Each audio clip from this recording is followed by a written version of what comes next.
여러분, 사회적 거리두기 잘 실천하고 있으시죠?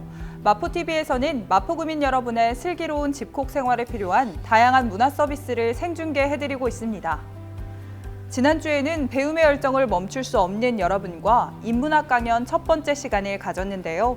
사회적 거리두기 일상화로 인해 독서나 문화 생활에 생긴 공백도 줄이고 인문학에 대한 인식의 폭을 넓힐 수 있는 좋은 시간이었습니다. 오늘은 그 두 번째 시간입니다. 마포중앙도서관과 이화여대 사학과가 함께하는 인물과 도시 인문학 강연이 오늘도 비대면 생중계로 진행됩니다. 러시아 도시로 보는 서양 현대의 역사적 변동이란 주제로 매주 수요일마다 총 4회에 걸쳐 인문학 강연이 진행되고 있는데요. 오늘은 그중 두 번째 시리즈 모스크바와 스탈린 체제의 강연이 마포중앙도서관 페이스북과 마포TV 유튜브로 생중계됩니다. 오늘도 노경덕 교수님이 강연을 해주십니다. 오늘 진행되는 2차 강연은 모스크바와 스탈린 체제라는 제목으로 이루어지는데요. 잠시 후 3시부터 이곳에서 시작됩니다. 다음 달 6일과 13일에도 오후 3시부터 4시 30분까지 강연이 펼쳐지니까요. 여러분 꼭 기억하시고 시청해 주시기 바랍니다. 러시아 도시로 보는 서양 현대의 역사적 변동, 그 두 번째 이야기, 모스크바와 스탈린 체제에 대한 강연이 곧 시작됩니다. 여러분, 오늘 강연도 잘 들어주시기 바랍니다. 지금까지 마포TV 아나운서 한혜원이었습니다.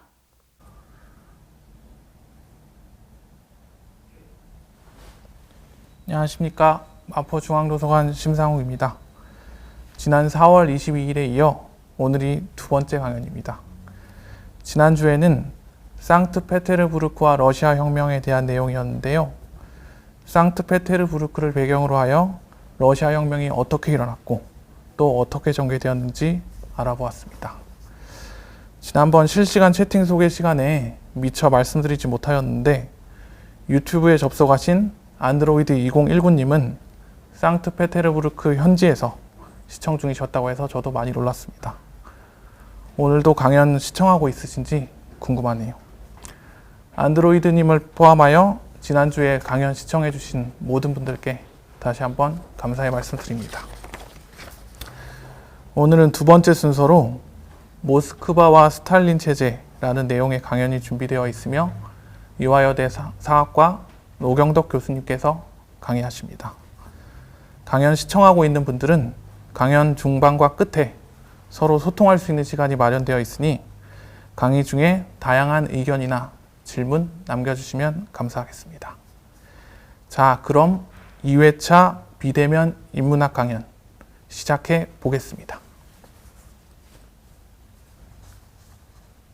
네, 안녕하십니까.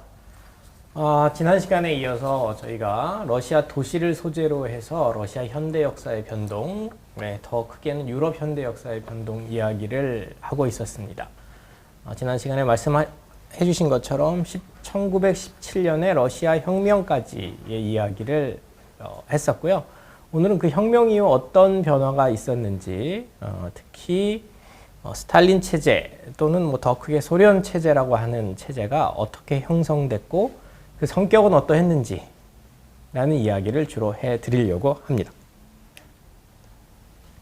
목차는 대체로 이렇게 진행이 될 텐데요. 혁명 이후 곧바로 이제 내전에 빠져들게 되거든요. 그래서 그 내전 이야기를 잠깐 해드리고, 내전을 수습한 이후에 본격적으로 이제 소련 체제 건설 시도를 하게 돼요.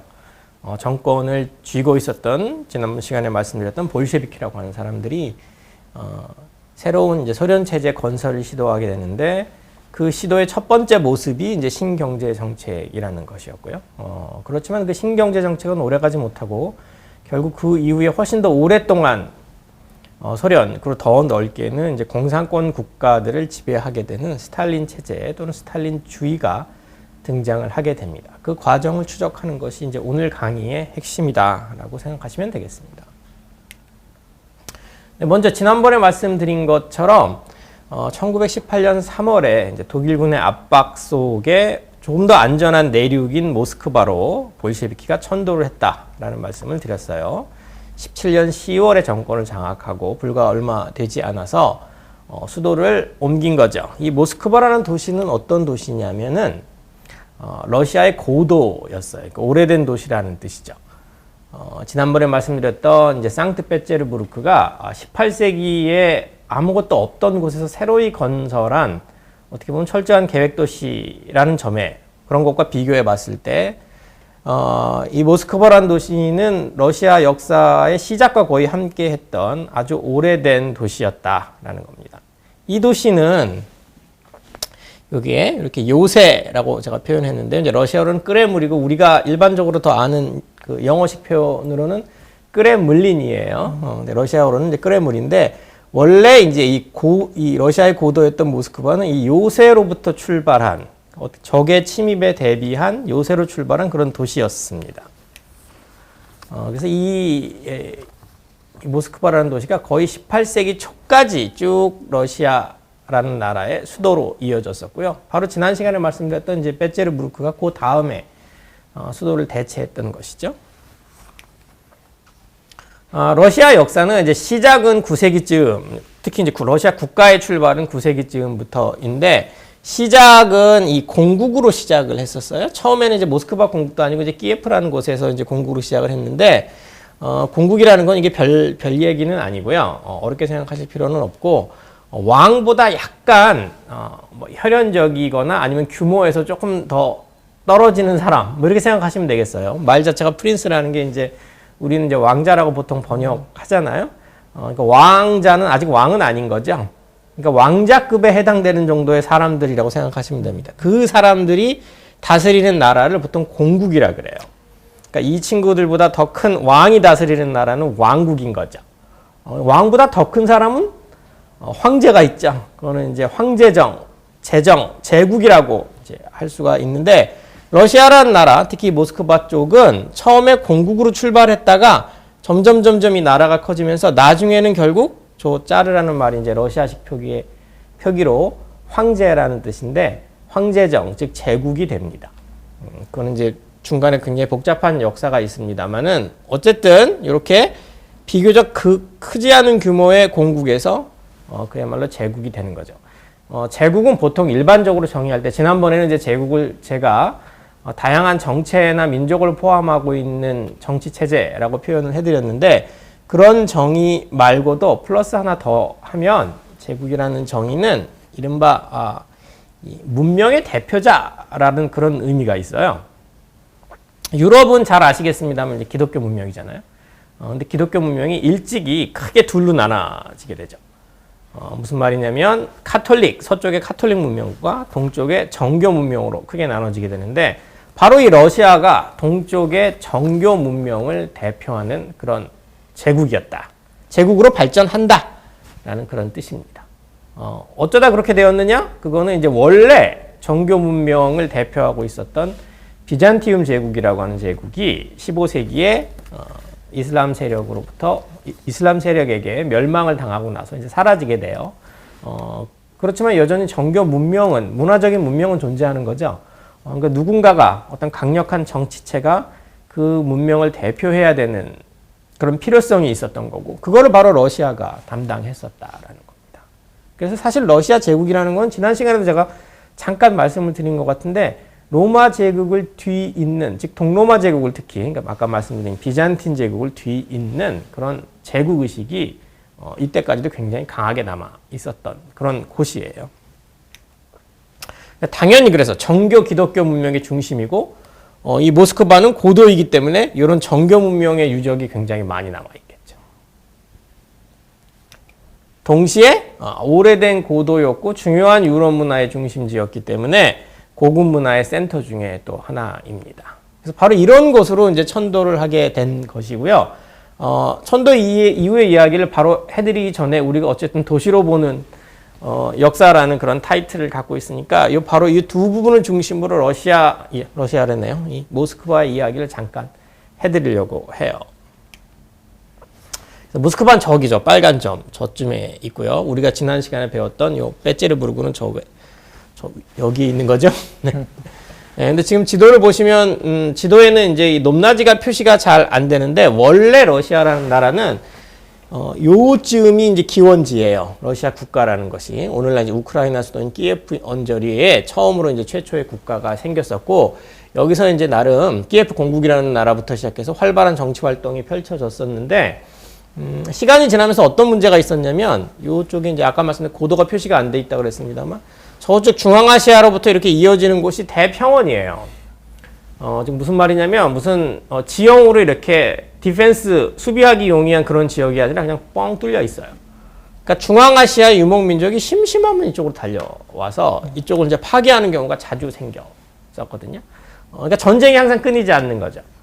거기다가 이 부분에 이제 또 내전이 항상 또 심하게 있었어요. 요 키예프 공국이라는 지역 쪽에서. 그래서 어떤 일이 벌어졌냐면, 여기에 있던 지배 세력들이 크게 두 방향으로 거점을 옮겨가게 돼요.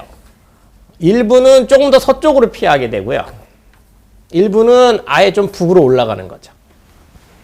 그래서 원래 러시아의 탄생, 러시아 국가의 탄생 지역이 상대적으로 퇴조하고 좀 더 서쪽과 그 다음에 저 북쪽이 중요한 지역으로 대두하게 되는 겁니다. 그 과정에서 모스크바 공국이라는 나라가 이제 커지게 되는 거죠. 네, 아까 그 지도를 좀 왼쪽으로 이제 끌고 온 건데, 여기에 이제 모스크바가 있는 것이고요. 아까 이제 이쪽에 아마도 중심 지역이 있었겠죠. 그 중심 지역에 있는 지배층들의 상당수가 이제 여기로 옮겨왔다라는 거고요. 그래서 모스크뿐만 아니라 이 주변에 있는 이 도시들의 뭐 까잔이나 트베르나 리아잔이나 이런 도시들에 다 거점을 마련하고, 이 나라들이 다 각각 공국으로 성장을 해 나가고 있었습니다. 근데 그 중에 이제 결국 모스크바 공국이 다 통일을 하게 되는 거예요. 그래서 당연히 여기가 이제 중요한 고도로 남은 거고요. 지금 말씀드린 것처럼, 전쟁에서 피해온 사람들이 건설한 거고, 어떤 이쪽 아래쪽에서 이제 계속해서 내전이나 급습을 당했다고 하지 않았습니까? 그리고 요 사이에 공국들끼리도 전쟁이 끊이지 않았겠죠. 라이벌리가 있었으니까요. 그래서 당연히 이 도시는 군사 거점으로 이제 출발을 하게 되고, 아까 말씀드린 이제 요새로 시작이 되는 거죠. 그 요새가 바로 이제 크렘린이라고 하는 거고요. 그리고 하나 더 알아두셔야 될 부분은, 지금 여기 지금 파란 강, 이 긴 강이 이제 볼가강이라고 하는 강인데, 유럽에서 두 번째로 다니브 강 다음으로 긴 강이에요. 러시아의 주요 도시들은 다 요 강의 강변에 위치하고 있는 거죠. 사실은 뭐 너무 상식적인 이야기일 수도 있겠습니다만, 그래서 많은 사람이 잊어버리는 부분이라서 한마디 더 말씀을 드리면, 이렇게 이제 근대 이전에 유럽의 이런 도시들은 상당수가 이렇게 강이나 바다를 끼고 발전을 할 수밖에 없었습니다. 왜냐하면은 오늘날 같은 육로 사정이 아니기 때문에 그래요. 오늘날은 얼마든지 뭐 내륙에서도 성장할 수 있는 여지가 많이 있지만, 과거에는 육로 사정이 좋지 않기 때문에 수송이나 물자 또는 인력이 왔다 갔다 하고 이런 게 너무 어려웠던 거죠. 그런 건 항상 이제 강이나 바다를 통해서 이루어졌는데, 그런 의미에서 당연히 이제 큰 강유역의 좋은 도시들이, 이제 큰 도시들이 발달을 하게 되는 겁니다. 네, 그래서 이제 모스크바, 그 얘기를 하나 빼먹었네. 아이고, 네.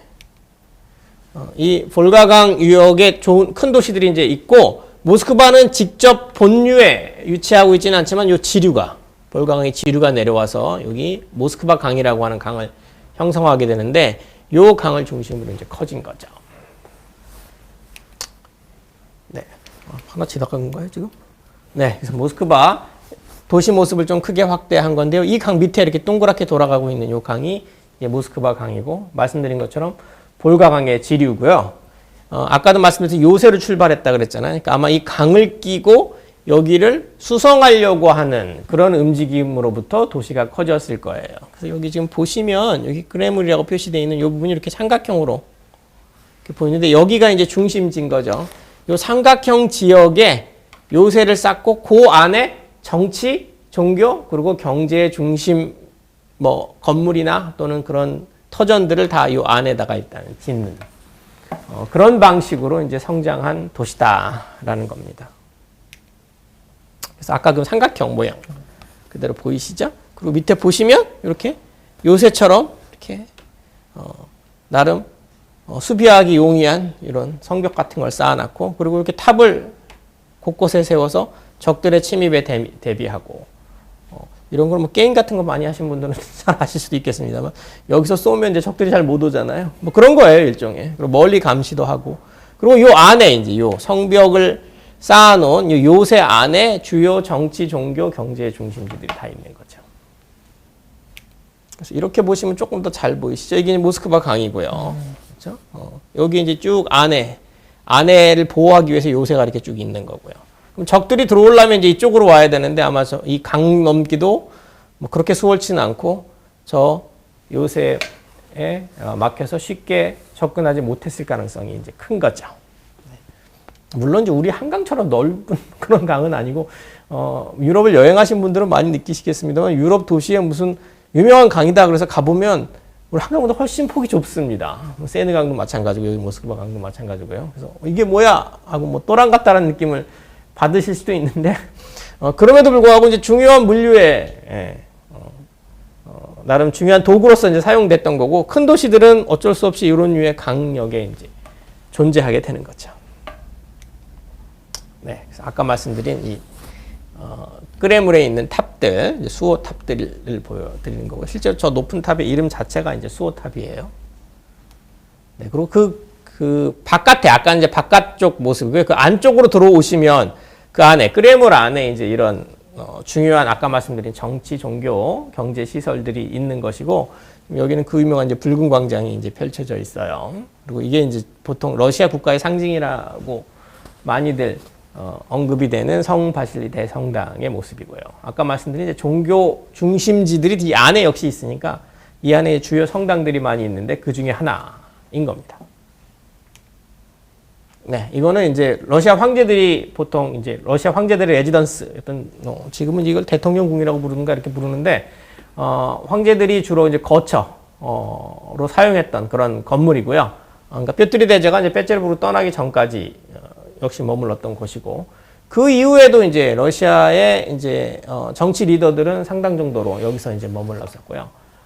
사실 이제 오늘날 푸틴의 레지던스는 따로 있긴 한데 그럼에도 불구하고 여기에도 레지던스가 있긴 있어요, 여전히요. 네. 어쨌든 이게 지배자, 정치 지배자의 거주지다. 요 안에 크레물린 안에 있다.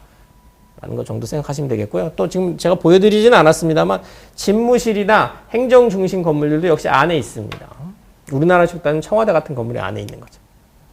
네, 마찬가지로 이제 주요 성당들, 이게 다 굉장히 유명한 성당들이고 개별적으로 사연이 다 많습니다만 그 얘기를 하면 정말 도시 소개가 되니까 일단 이런 중요한 성당들이 있다라는 것만 좀 보여드릴게요. 아까 성 바실리 대성당 못지않게 유명한 다른 성당들이 한 4개 정도가 있어요. 그리고 정치 중심뿐만 아니라 경제 중요한 시설도 이제 이 안에 있는데 이게 이제 러시아 최초의 백화점이자 전 세계를 기준으로 따져도 굉장히 빠른 시기에 거의 뭐 최초라고 해도 큰 상관은 없겠어요. 그러니까 19세기 말에 만들어진 백화점이니까요. 보통 이제 세계 최초의 백화점이라고 하는 백화점들이 다 19세기 말에 만들어지거든요. 그래서 거대한 백화점이 요 크레물 안에 존재하고 있고요. 지난 시간에 말씀드렸듯이 이제 러시아는 자본주의가 일찍 발달한 곳은 아니었죠. 그래서 이 백화점의 주요 고객이 이른바 사업가 또는 지난번에 말씀드린 것 같은 부르주아보다는 이제 귀족층이 주요 고객이었던 그런 건물이고요. 그렇지만 오늘날까지도 이제 면면이 상업 중심지로서 남아 있습니다. 네. 그래서 여기까지가 제가 대체로 크레물 소개를 한 거였고, 크레물 밖에도 이제 중요한 유적들이 있는데 너무 많아서 다 소개해드릴 수는 없고, 그냥 아까 제가 말씀드린 것 같은 러시아는 정교 문화의 중심지이고 또 유럽의 고급 문화의 대표적인 도시다라고 말씀드렸죠. 그래서 그 두 가지를 좀 보여주는 몇 가지 건물만 좀 일단은 소개를 해드릴까 싶은데, 이 건물은 역시 세계 최고의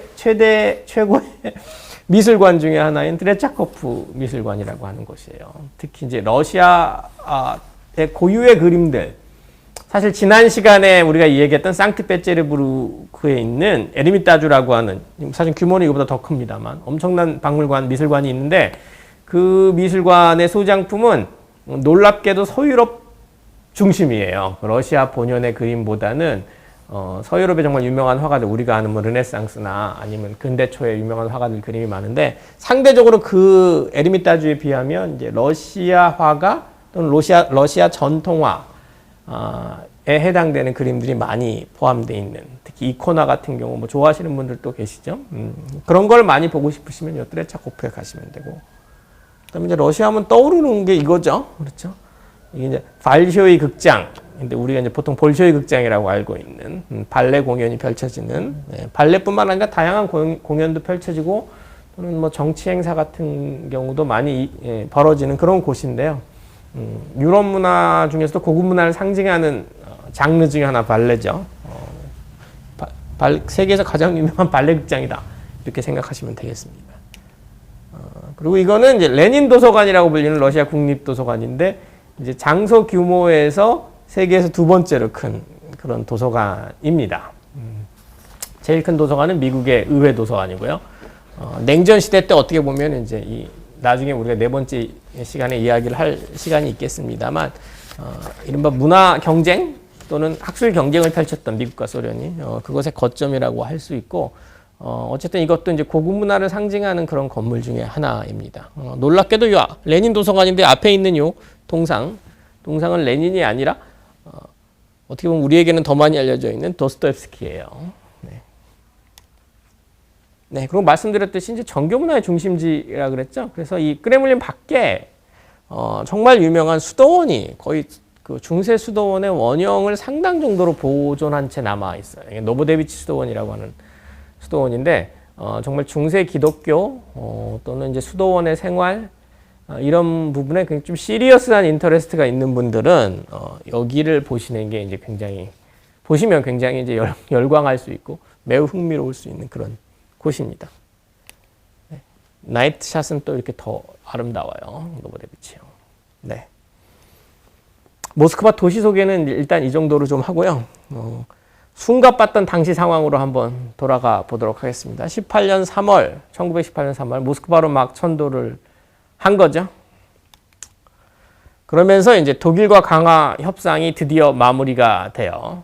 그것은 이제 볼셰비키가 지난 시간에도 말씀드렸듯이 이제 전쟁은 우리는 안 한다라고 노동자들에게 약속했던 거죠. 17년 2월 혁명 이후에 다른 세력들은 정전 약속을 하지 못했는데 볼셰비키는 전쟁을 끝낸다는 약속을 하면서 이제 큰 인기를 구가하게 됐었다고 했어요. 그래서 그 약속을 일단 기본적으로 지킨 거긴 합니다. 그런데 이제 좀 국제관계의 시각에서 보면 원래 러시아는 영국, 프랑스와 한편으로 독일을 대항하기로 돼 있었던 그런 동맹국이었는데 그냥 나홀로 탈퇴해버린 거죠. 그렇죠? 그러니까 영국, 프랑스 입장에서 보면은 동맹을 맺은 동지국이 갑자기 자기 마음대로 탈퇴를 한 셈이 됐어요. 그리고 나서 이 정전을 완성하는 과정, 즉 독일과 강화 협상을 하는 과정에서 너무 많은 이제 대가를 치르게 돼요. 그러니까 독일에게 쉽게 말하면 너무 많은 걸 퍼주면서 평화 협상을 이루어내게 됩니다. 그러고 나니까 이제 당시에 이 러시아 사람들 입장에서 봤을 때 정전을 분명히 지지하고 전쟁을 끝내줄 세력을 찾고는 있었는데 이거는 좀 너무 심했다 라는 그런 여론이 오히려 퍼지게 돼요. 그러니까 이렇게까지 정전할 바에는 정전 안 하는 게 낫지 않느냐라는 얘기까지도 이제 등장을 하게 되는데 자연스럽게 그래서 자연스럽게가 아니죠. 그래서 인기가 떨어지니까 그럼 그 떨어진 인기를 보고 뭐 반성을 한다거나 아니면 뭐 겸허히 우리 지금 유행하는 말이죠. 그렇죠? 선거가 끝나면 항상 하는 말, 뭐 겸허히 받아들인다 뭐 이렇다기보다는 볼셰비키는 오히려 자기 권력을 더 강화하려고 노력을 했어요. 왜냐하면 스스로가 정권의 어떤 기반이 취약하다고 생각하고 있는 사람들의 입장에서 이렇게 인기가 떨어지니까 예를 들면 무슨 정치 권력의 베이스를 더 확장한다든지 이런 게 아니라 오히려 독재를 더 강화하는 방식으로. 그렇죠? 정치 권력의 베이스는 이를테면은 연정을 한다든지 다른 세력을 끌어들인다든지 이렇게 확장할 수도 있잖아요. 이런 위기 상황 속에서. 근데 이제 이 사람들의 선택은 반대였던 거죠. 오히려 이제 독재를 강화하는 방식으로 갔어요. 그러니까 이제 자연스럽게 여기에 해당돼요. 러시아의 중앙과 지방에서 굉장히 다양한 반대파가 대두를 하게 되는 거죠. 일단 혁명 자체가 어떤 반대파를 만들 여지가 큰 굉장한 정치 변동이죠. 혁명이라는 것 자체가. 그러니까 기본적으로 반대파가 있었을 텐데 그 이후에 독재도 계속해서 가속화하니까 만약에 이렇지 않았다라면 볼셰비키를 적어도 간접적으로는 지지할 수 있었던 세력들 또는 적어도 관망해 볼 수 있었던 세력들, 볼셰비키의 어떤 정권을 그런 사람들까지도 상당 정도로 반대파로 돌아서게 되는 거예요. 그래서 이 반대파가 많아졌다라는 건 곧 뭘 의미하는 거죠? 이 내전을 의미하는 거였어요. 그래서 1918년 봄부터 이미 러시아는 내전의 소용돌이에 빠져들게 됩니다. 그거는 무엇이냐면 이제 볼셰비키를 여전히 지지하는 집단과 볼셰비키를 지지하는 집단 사이에 이제 대결이 펼쳐지게 된 거죠. 아까 제가 이제 다양한 반대파라 그랬는데, 그래서 이 반볼셰비키 군대는 상대적으로 다양했어요.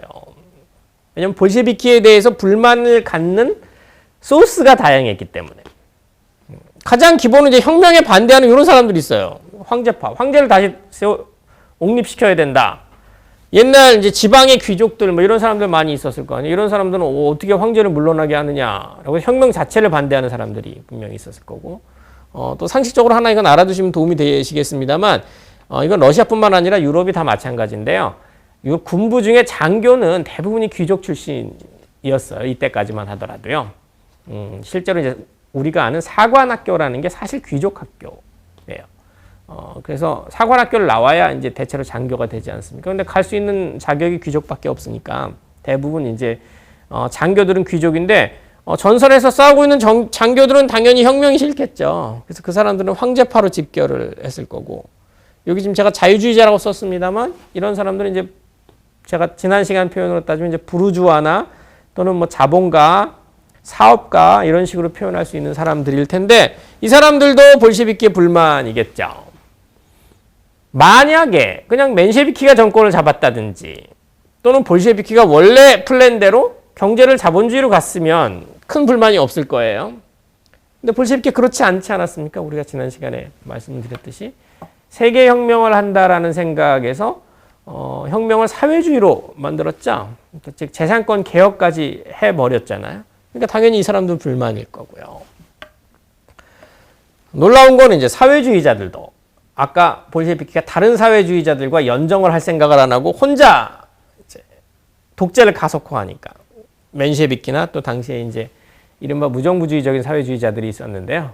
오히려 이제 러시아 전통에 입각한 사회주의자들이고 그 사람들 숫자가 오히려 더 많았었어요. 그 사람들도 이제 돌아서게 되는 거죠. 그리고 더해서 외국 군대가 요 반볼셰비키군을 도와주게 되는데 그 이유는 너무 뻔해요. 한번 보시면 그렇죠? 이 둘 아까도 말씀드렸듯이 러시아와 동맹국으로서 독일과 싸우고 있었던 나라라 그랬잖아요. 근데 갑자기 전쟁을 나가버리면 얘네는 원래는 3대1로 싸워야 되는데 갑자기 2대1로 싸우는 게 되니까 부담스러울 거 아닙니까? 그렇죠? 그래서 아마도 반볼셰비키 군이 이겨서 다시 러시아가 전쟁에 들어오는 걸 원할 거예요. 그러니까 이 사람들은 당연히 여길 지지하는 거죠. 그리고 이제 더 중요한 이유는 이 두 나라 입장에서 봤을 때 사회주의자가 유럽의 정권을 잡는 것 자체를 원하지 않았어요. 그러니까 사회주의자라는 거는 우리가 지난 시간에도 잠깐 말씀을 드렸습니다만 어쨌든 재산권 개혁을 하려는 사람들이에요. 특히 토지나 공장, 임야 같은 그런 생산수단에 대한 소유권을 개혁하려고 하는 사람들이죠. 영국과 프랑스의 정치 지도자들은 대부분이 그런 생산수단을 가지고 있는 사람들이에요. 큰 사업가랄지 아니면 또 큰 사업가를 지원해주는 변호사랄지 관료랄지 전문가랄지 이런 사람들이 정권을 차지하고 있는데 이런 사람들 시각에서 보면 사회주의가 유럽에서 대두하는 것 자체가 당연히 부담스러운 거죠. 그렇죠? 그리고 만약에 그 러시아의 사회주의라는 것이 지네 나라의 노동계급에게 영향을 주면 또 어때요? 그럼 얼마나 골치 아프겠어요, 이 사람들 생각으로는. 안 그래도 노동운동이 심해서 힘들다고 생각하는 찰나에 일종의 러시아가 자기네 국내 노동계급에게 인스퍼레이션을 주는 역할을 할 수 있잖아요. 그런 부분 다 부담스럽기 때문에 이 사람들은 반볼셰비키 군대를 위해서 군대까지 파견한 거죠. 네. 그리고 이제 일본은 기회를 틈타서 지금 들어온 거고요. 깊숙이 들어왔어요. 지도를 보여주면.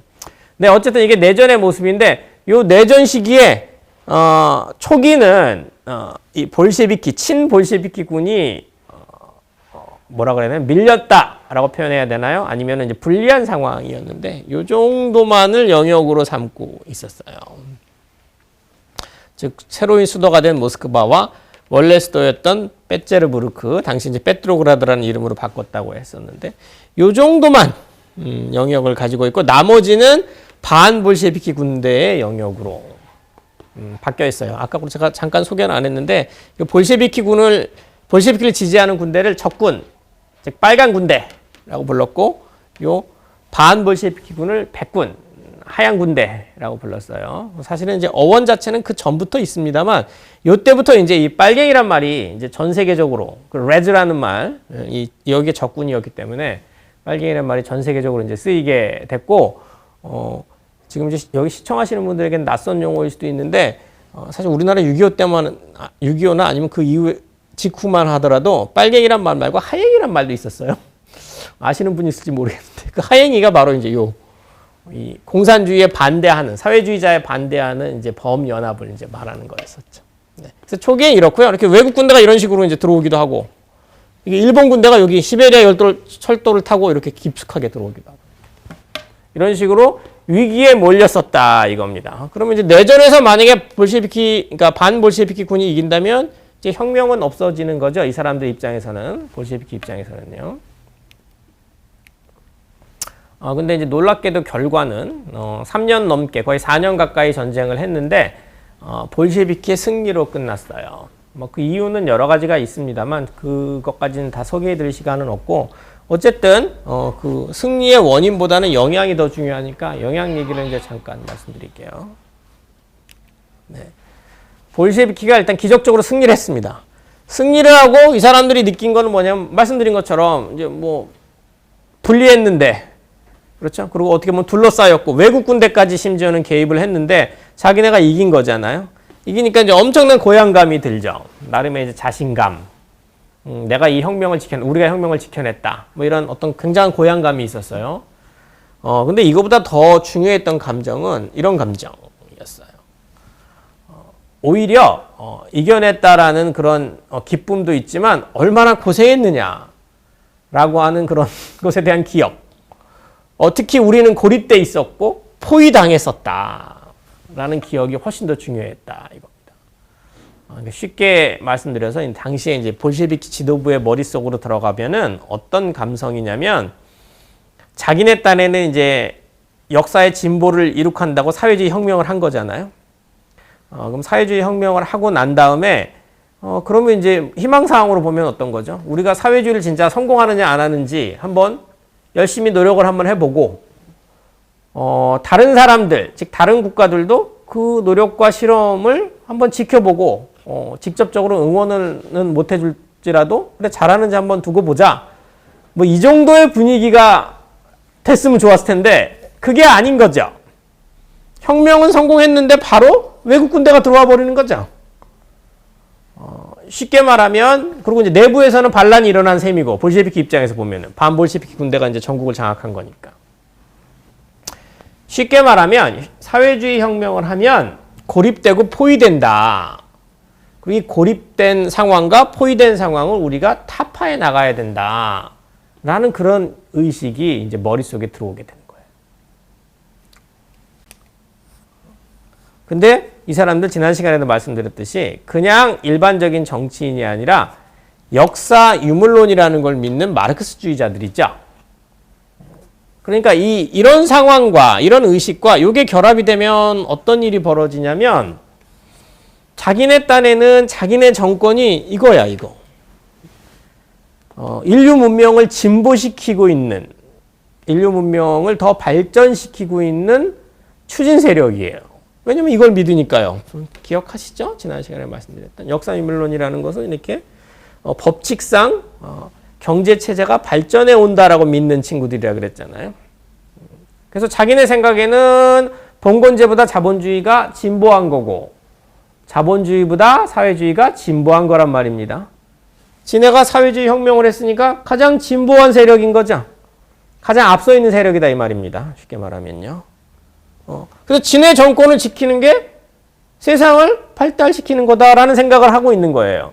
근데 주변은 어때요?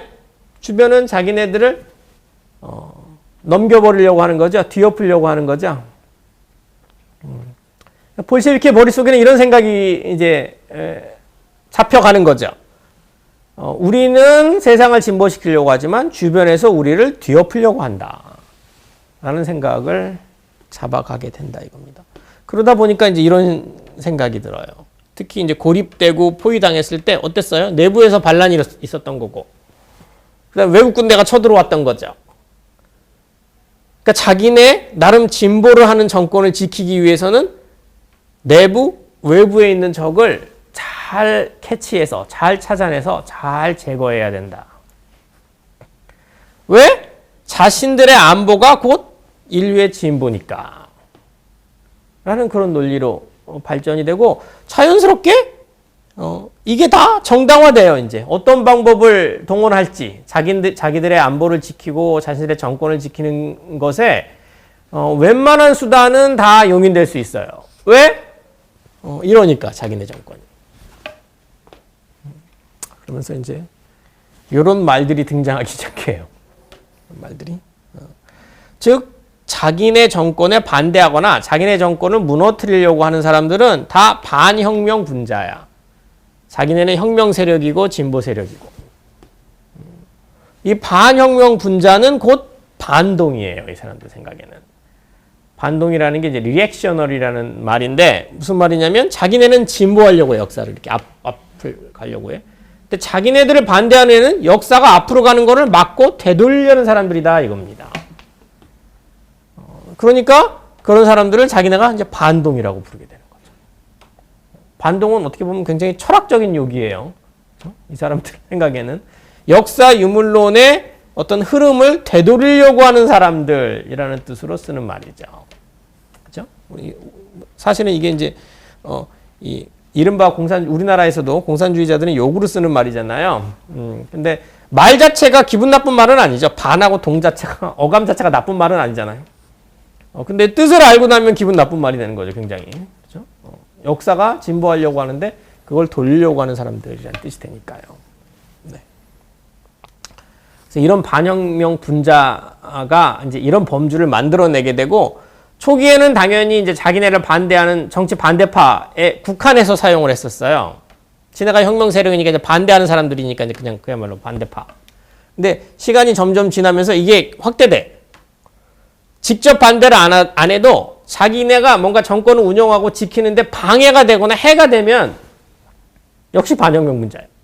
의도가 꼭 그렇지 않더라도 자기네들을 뒤엎으려고 하지 않더라도 놀라운 거는 해가 되는 자에서 하나 더 나가 해가 될 가능성이 있는 자까지도 포함돼요. 반혁명 문제에. 그러니까 자기들 이제 주민 중에 이런 게 중요해지는 거죠. 이런 말 들어보셨죠? 출신 성분 이런 거. 네. 이를테면 지금 멀쩡하게 뭐 공장에서 열심히 건실하게 일하는 노동자라고 할지라도 예를 들면 부모가 귀족이었다든지 또는 부모가 뭐 부르주아였다든지 그런 출신이 다르면 자기 정권에 언젠가는 돌아설 수 있는 방해가 될 수 있는 사람들이다 라는 생각을 하게 되는 거고요. 또 외국에 오래 살아서 아까 말한 그 외국 군대와 커넥션이 있을 것 같은 사람. 실제로 외국에 살았다 그래도 무조건 있는 건 아니잖아요. 근데 있을지도 모른다 이거죠. 또는 정치 이력. 예전에 젊었을 때 무슨 다른 정파에 가입해서 활동했던 사람들. 지금은 나는 그 정파도 사라졌고 볼셰비키를 지지합니다. 라고 말하더라도 혹시 그 이력이 있으면 언젠가는 또 이렇게 될지도 모른다. 라는 생각을 하는 거죠. 그러면서 차츰차츰 이렇게 정치적으로 반대하는 사람 말고도 비정치 부류들도 포함이 되게 돼요. 이 반혁명 분자에. 이를테면 단순히 그냥 게으른 사람. 반혁명 분자가 될 수 있어요. 왜 그러느냐? 볼셰비키 정권을 지키려고 하면 공장이 열심히 잘 돌아가야 되는데 거기서 공장에서 일을 안 하고 출근을 안 하고 게을러. 그러면 이 정권 지키는데 방해가 되는 거잖아. 그러면 그런 사람도 이렇게 반혁명 분자일 수가 있게 되는 거죠. 예를 들면 공장에 나와서 술만 먹고 막 방해만 한다. 우리식으로 말하면 그게 경범죄일 거예요. 근데 이 볼셰비키 체제에서는 그런 것이 반혁명 분자가 될 수 있는 거예요. 특히 처음에는 뭐 특별하게 반종교적인 정책을 피려고 한 것은 아니었는데 어쨌든 과정에서 특히 이제 러시아 정교가 사회주의 혁명에 반대하면서 이 종교 집단도 자기네들하고는 다른 거구나라는 생각을 하면서 이런 사람들도 다 반혁명 분자에 이제 포함시킨다라는 겁니다. 네, 어쨌든요. 네, 이렇게 내전을 통해서 특이한 멘탈리티를 갖게 됐고 볼셰비키 지도부가 그러고 나서 이제 내전을 기적적으로 이겼다 그랬잖아요. 그러면서 이제 내전이 끝났으니까 전쟁이 끝났으니까 이제 이른바 본격적으로 자기네 체제 건설을 한번 이제 해볼 수 있게 되었어요. 그래서 전쟁을 하느라고 정신 없었다가 이제 정신을 차리고 본 게 1921년 즈음이에요. 공식적으로는 이제 22년에 소련이 출범합니다만 어쨌든 21년 즈음에 세상을 보니까 세상이 이렇게 돼 있었어요. 일단 유럽에서 자기네들을 본따서 혁명이 좀 일어났었어. 지금은 많이 잊혀진 혁명입니다만 특히 1919년에 독일에서 볼셰비키의 쿠데타를 본딴 혁명이 일어났었어요. 1919년 1월에. 그리고 뭐 헝가리에서도 일어나고. 그리고 전 세계 각지에서 식민지 독립운동도 일어나서 반제국주의를 외치게 되고. 근데 놀랍게도 모든 이런 시도가 다 실패했어요.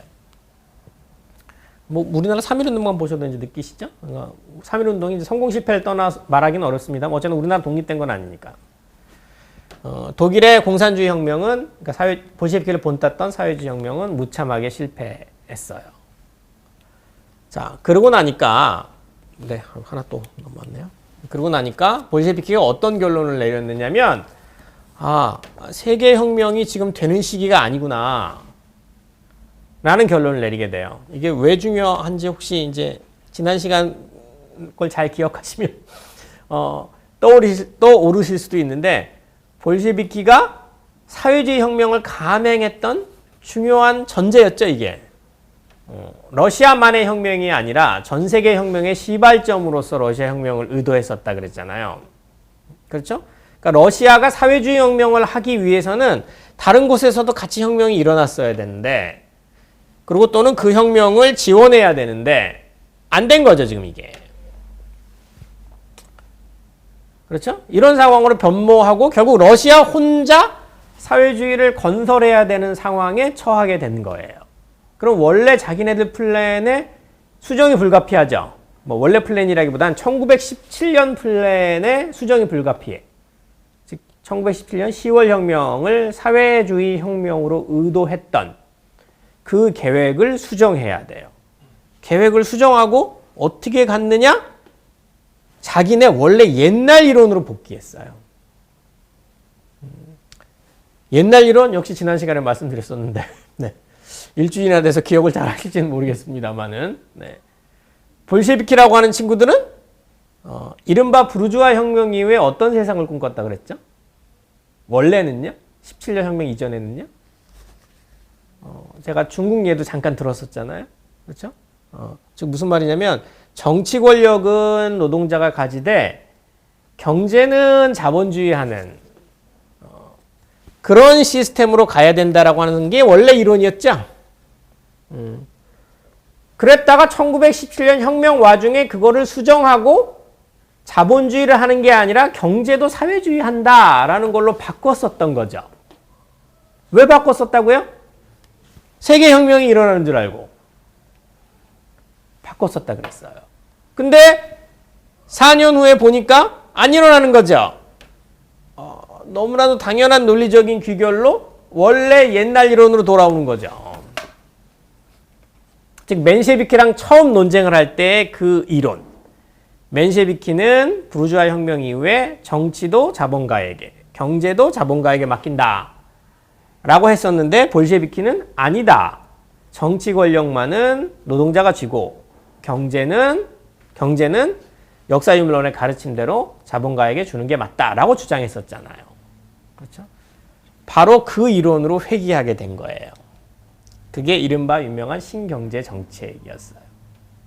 그러니까 바로 요걸 하는 거죠, 이제. 그러니까 소련 체제 건설은 경제는 다시 자본주의 하는 것으로. 정치만, 그러니까 정치 권력만 프롤레타리아가 갖는 것으로 출발하게 된 겁니다. 세계혁명을 포기했기 때문에 가능한 일이겠죠. 이런 식으로 가요. 그래서 너무 당연하게, 네. 자본주의 했으니까 너무 당연하게 이런 일이 생겼을 거예요. 시장 부활하고 소유권, 재산권 다 부활했겠죠. 이거 해야 되니까. 자본주의 해야 되니까요. 자본가 다시 등장하고 시장 경제의 주역이라고 할 수 있는 상인들 다시 등장하는 거죠. 그러니까 프라이빗 상인들, 그러니까 사설 상인? 뭐라고 표현해줘? 민간 상인. 우리나라식으로 말하면 민간 상인들 재등장하는 거죠. 그렇죠? 네. 요게 좀 어려운데요. 요거를 지금 잠깐만 더 설명을 드릴게요.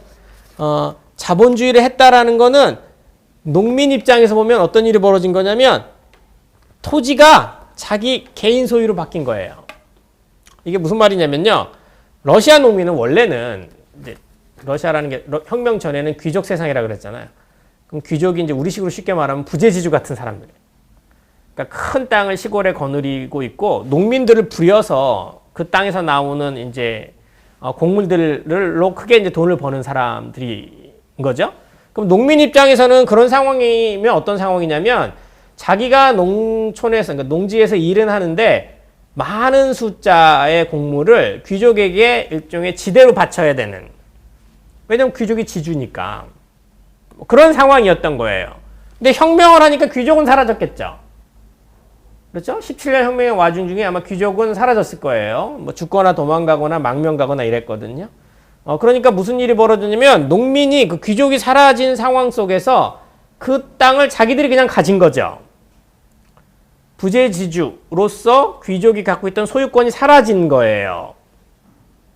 그런데 그 상태에서 만약에 사회주의를 했다 그러면 토지를 적어도 농민이 개인적으로 갖지는 못합니다. 왜냐면 사회주의라는 거는 재산권을 개인이 갖는 게 아니니까. 말을 제가 좀 어렵게 하고 있는지 모르겠는데 그냥 간단히 생각해 보시면 쉽습니다. 귀족이 사라진 토지를 점거했단 말이에요. 혁명 이후에. 근데 자본주의를 하니까 어떻게 됐냐면 그게 자기 땅이 된 거죠. 그냥 개인명의 땅이. 자기 재산이 된 거예요. 그러니까 쉽게 말하면 농민에게는 꽤 좋은 일이 벌어진 거죠.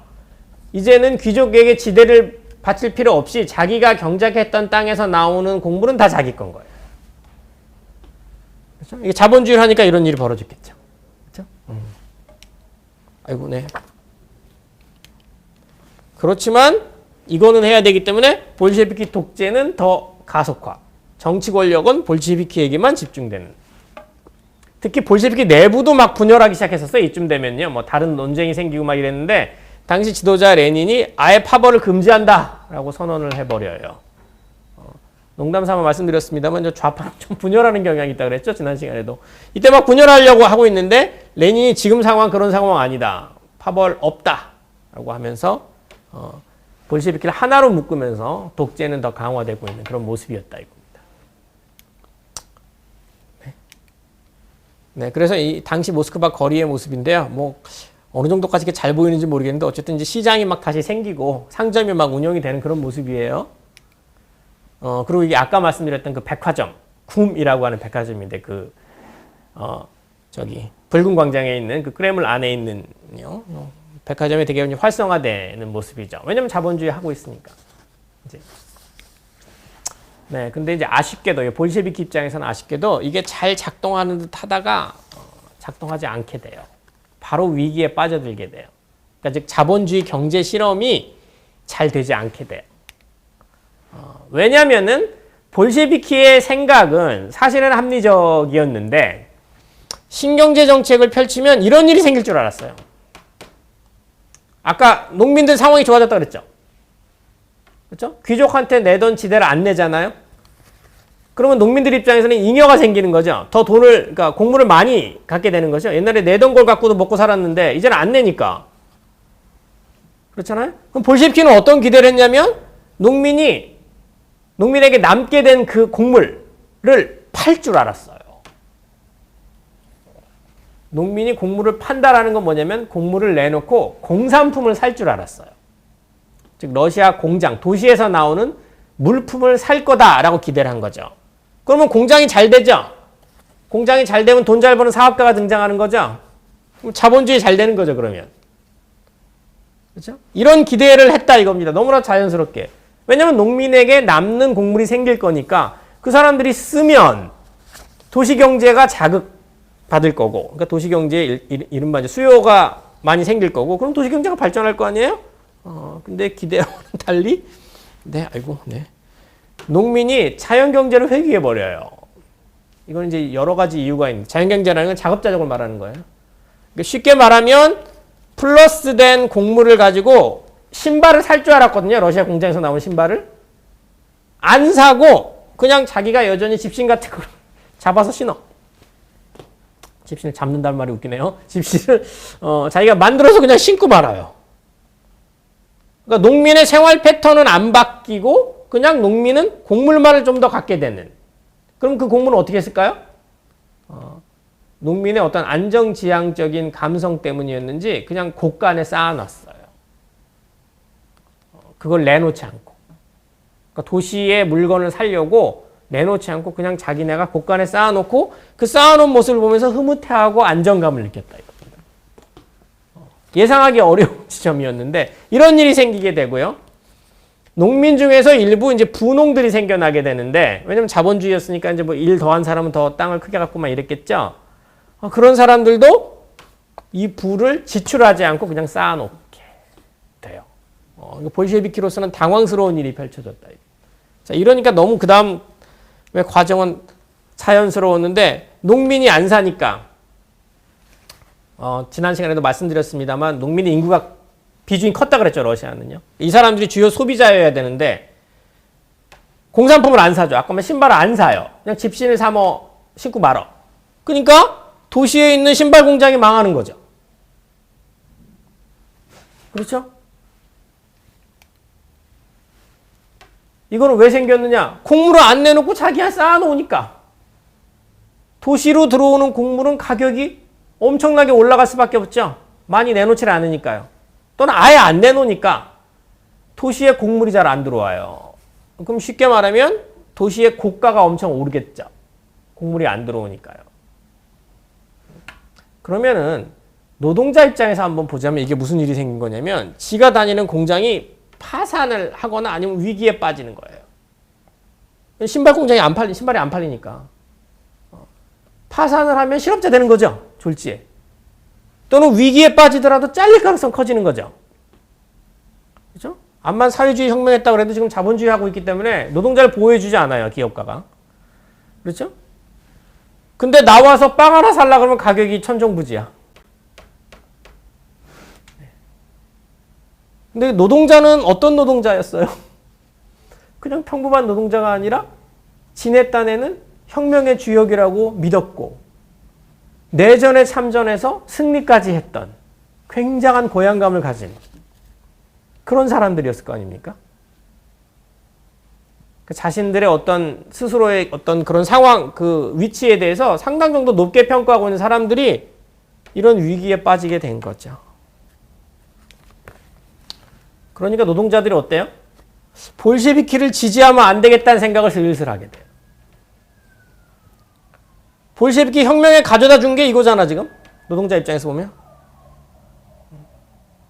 원래 볼셰비키가 자기들 얘기를 잘 들어줄 거라고 생각하고 지지하고 혁명을 한 건데 20년대 상황이 이렇게 되니까 슬슬 지지를 안 하려고 하는 거죠. 볼셰비키 입장에서 압박이겠죠. 이게 당시에 이제 이른바 노동뷰로라고 해서 우식 말하면 직업 소개서 같은 건데 공장에서 잘려서 일감을 찾으려고 줄 서 있는 모습이에요. 도시의 모스크바의 노동자들이 어떤 사람들이라고요? 아까 말씀드렸듯이 혁명의 주역이라고 해서 뭔가 자기 스스로에 대한 이런 어떤 그런 자존감은 이렇게 올라와 있는 사람들인데 갑자기 사회주의 혁명 우리가 한 것 같은데 직업 소개서에서 일감 기다리는 사람으로 전락해 있다 이겁니다. 그러면 이제 볼셰비키 지지할 맛이 안 날 거고요. 아마 볼셰비키는 더 두려워하고 있겠죠. 안 그래도 무슨 외국이 자기네를 날리려고 한다라는 그런 공포를 갖고 있는데 이 사람들도 지지를 안 하려고 하니까. 네, 바로 그거죠. 또 국제적으로는 소비에트 러시아가 계속 고립을 당하게 돼요. 이게 이제 유명한 베르사유 회담이라는 회담이 1차 대전 끝나고 전후철이라는 회담인데 초청받지 못해요. 그러니까 여기는 미국, 영국, 프랑스가 자기 마음대로 다 했는데 소비에트 러시아는 오지도 못해. 왜냐하면 중간에 전쟁을 마음대로 나갔다는 이유로. 이렇게 이른바 왕따가 된 다음에 소련 입장에서 독일과 한번 잘 지내보려고, 원래 둘이 전쟁을 한 나라입니다만 졸지에 유럽 사회에 이렇게 표현해도 되겠죠? 양대 왕따가 됐어요. 유럽 국제 무대에. 왜냐면 얘네는 전범이라고 밀려가지고 여기서 이제 그야말로 모욕을 당했던 거고, 얘네는 초대도 못 받았고 여기에. 그래서 둘이 뭔가 잘해보려고 궁떡궁을 했는데, 아마 이제 서양사 좀 들어보신 분들은 아시겠습니다만 1920년대 중반에 미국의 월스트리트 자본가들이 독일을 집중적으로 도와주기 시작해요. 무슨 도스안, 영안 이런 거 들어보셨는지 모르겠어요. 미국 자본이 독일을 열심히 지원을 해줘가지고 독일이 친서방 국가로 바뀌게 돼, 다시. 그리고 영국하고 프랑스가 독일을 용서하게 돼요. 이제 더 이상 전범 취급 안 하겠다라고 하게 되고, 그것의 결과가 이거였어요. 독일이 국제연맹에 가입을 하게 돼요. 그러면 이제 소련 입장에서 이게 뭐죠? 소련만 진정한 외톨이가 된 거죠. 그래서 외톨이가 둘이 있을 때는 뭔가 해보려고 했는데, 그렇죠? 그리고 서방 국가들은 계속해서 반공 공세를 펼쳤다라는 겁니다. 그래서 이게 당시 영국의 포스터야. 이게 이제 원숭이가 공산주의로 비유된 거죠. 공산주의는 이렇게 자유를 이렇게 억누르고 목을 매는 거다라고 하면서 계속해서 반공 공세를 펼치게 돼요. 근데 아까도 말씀드렸듯이 영국의 정치 지배층이 보기에 공산주의의 핵심은 재산권 개혁을 하려는 거예요. 재산권, 특히 생산수단에 대한 재산권 개혁을 하려고 하는 건데, 그거를 받아들이고 싶지 않으니까 일단 이런 류의 반공 공세를 계속하게 된다 이겁니다. 때는 1927년이었는데 방금 말씀드린 위기가 동시에 오고 피크로 오게 됐어요. 그러니까 대내외, 내부 위기, 외부 위기가 동시에 이렇게. 내부 위기는 아까 말씀드린 이거죠.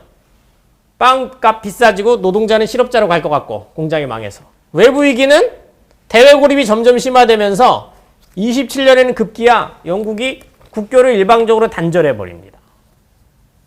너희하고 이제 외교 관계 안 맺겠다 하면서 대사를 추방해 버려요. 이걸 보면서 이제 러시아는, 그러니까 소련은 정말 우리가 외톨이구나라고 생각을 하게 되고, 이 위기는 당연히 이렇게 이제 노동자가 지지를 안 하면 우리가 정권이 붕괴될 수 있겠다라는 생각으로 발전하게 되고, 이 위기는 어때요? 아예 외세가 직접 개입하나? 국교까지 단절했는데 내전 때처럼 쳐들어오는 거 아닌가? 라고 하는 위기의식으로 발전을 하게 됩니다. 내부에서는 노동자 지지가 없어지고 밖에서는 점점 더 고립되고 양대 위기를 27년에 맞은 거죠. 요 슬라이드까지만 하고 싶습니다. 네. 그래서 바로 이 양대 위기가 찾아왔을 때 이중 위기죠.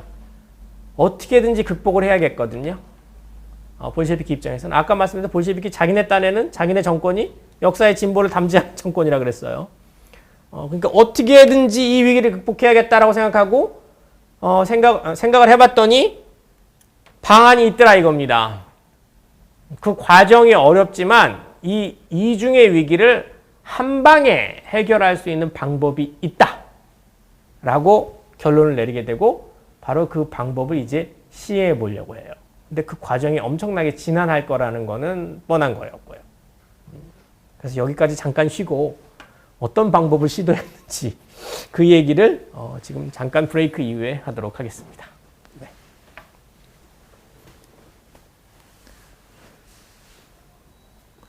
예, 노경덕 교수님의 강연 잘 들었습니다. 모스크바로 수도를 옮긴 후 볼셰비키와 반볼셰비키의 대결에서 볼셰비키가 승리하였고, 그 이후에 펼쳐지는 신경제정책과 그 결과에 대한 내용이었습니다. 열정적인 강연 중에 잠시 분위기 환기를 위해 시청자와 함께하는 소통의 시간을 준비했는데요. 강연 중간중간에 남겨주신 의견들 몇 가지 소개해 드리겠습니다.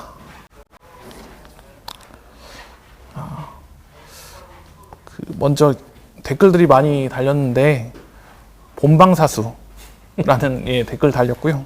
그리고 어떤 분은 또 이제 엄지척 해주신 분도 있었고, 그리고 아까 그 강연 중에 그 반혁명 문자에서 네. 이제 게으른 사람도 포함시켰다. 네. 해서 아주 무시무시하다. 예, 이런 댓글도 달렸습니다. 예. 그리고 많은 질문도 달렸는데 질문은 어차피 이제 나중에 한꺼번에 예, 할 거고요. 예. 주요 댓글은 이 정도로 하면 될 것 같습니다. 뭐 다양한 예, 의견 남겨주셔서 감사하고요. 예, 그럼 이제 다시 강연으로 한번 다시 강연으로 돌아가 들어갈까요? 볼까요? 예, 네, 예. 알겠습니다. 예, 말씀드린 것처럼 이 두 가지 위기가 동시에 찾아왔고요. 이제 국내적인 위기, 외부적인 위기, 이거를 해결할 수 있는 방법이 있다라고 결론을 내렸어요. 그 해결 방법은 이거였어요. 그러니까 러시아에 공장을 엄청나게 지어서 그것도 빠르게 산업화를 하면 두 가지 문제가 다 해결될 수 있다고 생각한 거죠. 산업화를 진행을 해 공장이 많아지면 뭐 철강이니 이런 생산이 많아질 거 아닙니까? 기계류 생산이. 그러면 이제 무기, 즉 방위 산업이 육성될 거예요. 즉 특히 이제 이게 이제 중화학공업 산업화였는데 그 산업화를 통해서 탱크나 뭐 장갑차나 야포나 이런 것들을 많이 만들 수 있을 겁니다. 그러면 아까 대외적인 위기에서 또는 대외적인 고립감에서 상대적으로 자유로울 수 있는 거죠. 자기네가 국방력이 강하면. 그렇죠? 놀랍게도 이 당시 러시아는요. 산업화가 그렇게 많이 진행되어 있지 않았어요. 지난번에도 말씀드렸습니다만 산업화가 늦었다 그랬죠. 러시아가. 혁명 이전에도 이미. 그리고 혁명하고 내전하고 뭐 하는 와중에 많이 못했을 거 아닙니까? 산업화를. 그렇죠? 그래서 사실 당시에 중화학공업 생산량 수준은 유럽에서 이 러시아가 포르투갈이라는 나라랑 비슷했어요. 여러분 포르투갈을 한 번도 강국이라고 생각은 안 해보셨을 거예요. 유럽에 그냥 비록 작은 나라, 축구 좀 잘하는 나라 정도로 생각하셨을 텐데 중화학공업 생산량이 그 정도밖에 안 됐거든요. 그러니까 빨리 이거를 많이 해서, 그러니까 산업화를 많이 해서 탱크나 야포를 확보하겠다라는 생각을 하게 된 거고, 이게 동시에 국내적인 위기를 해소시켜주죠. 왜냐하면 산업화를 많이 하면 노동자가 생기잖아요. 급격하게 하면. 공장이 많아지면 노동자를 고용해야 되잖아요. 아까처럼 노동자가 잘리는 상황이 안 발생하는 거죠. 농민이 안 사준다고 해서. 그렇죠? 그래서 이거를 하면 이 두 개가 다 한 방에 해결될 수 있다고 생각했어요. 자체 결론은 사실은 뭐 맞는 거긴 하죠. 이게 두 가지 위기를 해결할 수 있는 방법이죠. 근데 문제는 이게 어렵다 이겁니다. 왜 어렵냐면 돈이 없어요. 돈이. 공장을 왕창 지으려고 하면 엄청난 돈이 필요하고 엄청난 자원이 필요한데, 원래 서방 국가들은 자본주의가 서서히 발전하면서 엄청난 부자들이 생기고 그 부자들이 공장을 다 지은 거죠. 알아서. 근데 지금 아니지 않습니까? 여기는. 이제 막 자본주의 한 지 얼마 되지도 않았고요. 신경정착한 지. 재원이 없어요. 근데 산업화는 해야겠고. 절대절명인 거죠. 그래서 첫 번째 이 사람들이 생각한 방법, 가장 합리적이면서도 상식적인 방법. 외자. 외국, 돈 많은 외국 사람들에게 투자를, 즉 투자 유치를 하자라는 생각으로 하고, 우리가 생각하는 볼셰비키 이미지하고는 굉장히 다릅니다만 돈 끌어 다녀봐요. 국제 자본시장에. 근데 외자의 반응이, 그러니까 외국 자본가의 반응이 싸늘했어요. 상대적으로 싸늘했어요. 러시아에 투자하지 않았어요. 왜냐하면 러시아가 뭔가 그 당시 자본가 입장에서 보면 분쟁 지역 같은 거죠. 그렇죠? 영국이 갑자기 국교를 단절하고 뭐 혁명을 했다 그러고 뭐 복잡하니까 안정적인 투자처로 보이지 않는 거예요. 그렇죠? 오늘날에 뭐 누구한테 시리아에 투자해봐라 이러면 일단은 떨리죠. 네, 마찬가지였다 이겁니다. 실패하니까 방법이 이거야. 뭐였냐면 아, 그럼 러시아의 부가 어디 있을까 생각해봤더니 아까 말씀드렸던 그 농민들이 공산품을 사지 않고 곳간에 쌓아놓은 곡물이 있죠. 그렇죠? 농민들이 자기네 마음을 안정시킨다라는 그런 의미에서 쌓아놨던 거. 그거를 가지고 와서 국제시장에 팔면 그럼 돈이 되지 않습니까? 재원이 되잖아요. 그래서 그걸 갖고 공장을 짓겠다 라는 결론을 내린 거죠. 그래서 처음에는 농촌에 내려가서 농민을 설득해봐요.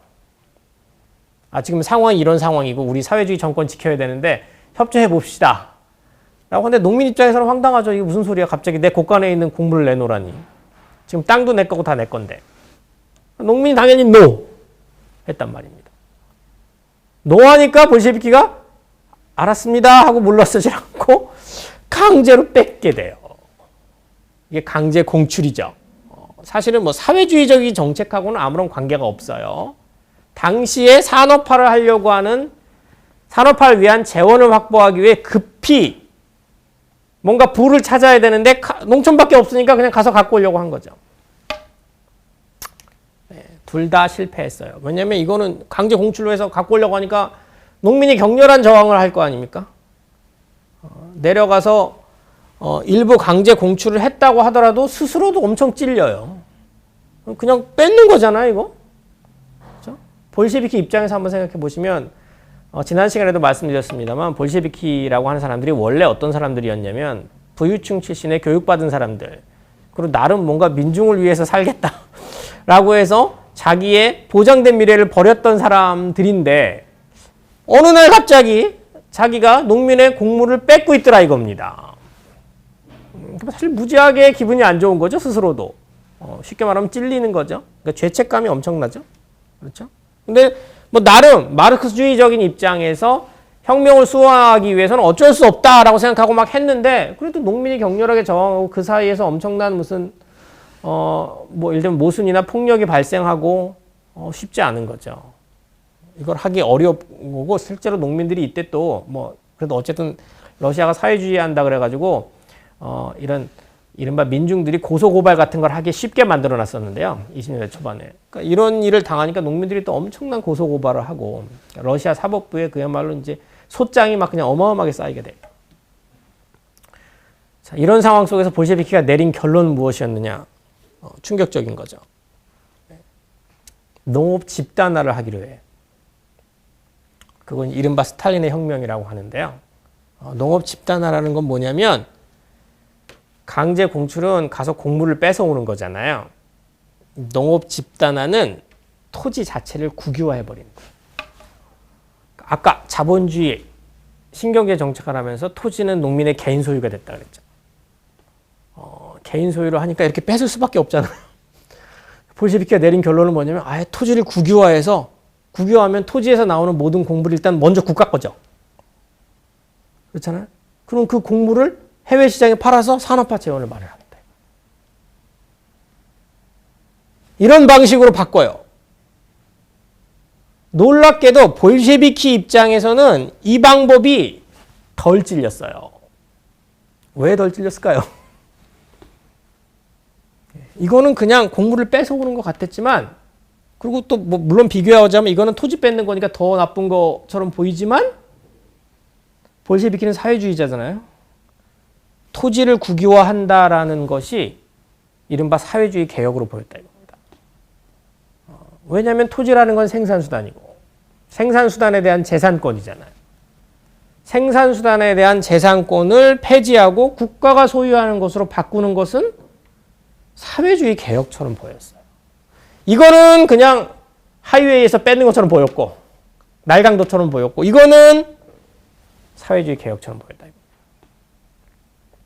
근데 농민의 시각에서는 그렇지 않죠. 농민은 이거 올해 한번 뺏겼어도 내 땅이 있으니까 내년에 더 열심히 일해서 많은 거 생산하면 된다 라고 생각할 텐데 이제는 이거 땅까지 뺏긴다. 그러면 이제 희망이 없어지는 듯한 느낌을 받게 되는 거죠. 그래서 바로 이런 과정을 누가 주도했느냐? 당시 실권자였던 스탈린이라고 하는 인물과 그 스탈린을 따르던 사람들이 주도했다.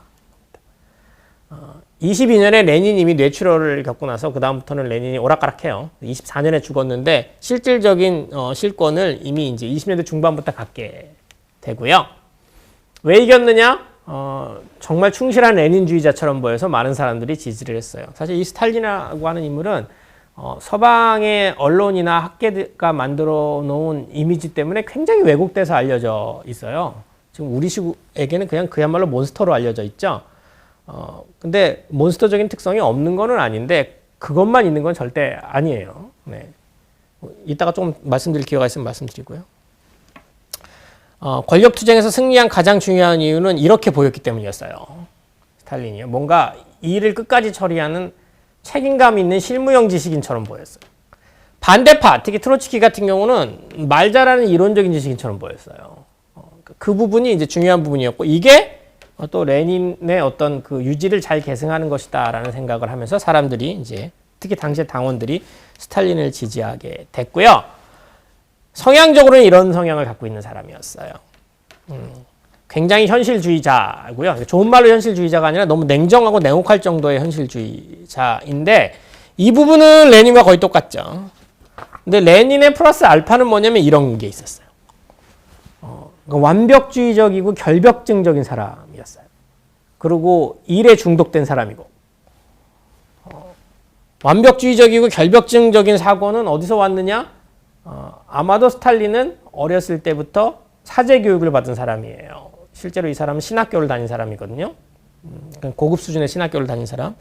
그거는 이제 기독교적인 전통과 관련이 있을 거라고 봐요. 특히 저 같은 경우에는요.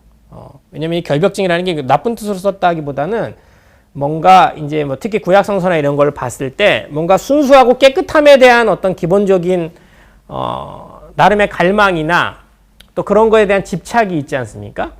왜냐면은 이제 뭐 사람들이 다양한 성향을 가졌다라는 걸 그대로 놔두는 것은 아니에요. 우리 종교의 가르침이라는 게, 특히 기독교의 가르침이라는 게. 바로 그런 부분. 뭔가 모두가 순수해야 되고 깨끗해야 되고 하나로 합일돼야 되고 이런 류의 성향을 가진 사람이었어요. 스탈린이라고 하는 인물은요.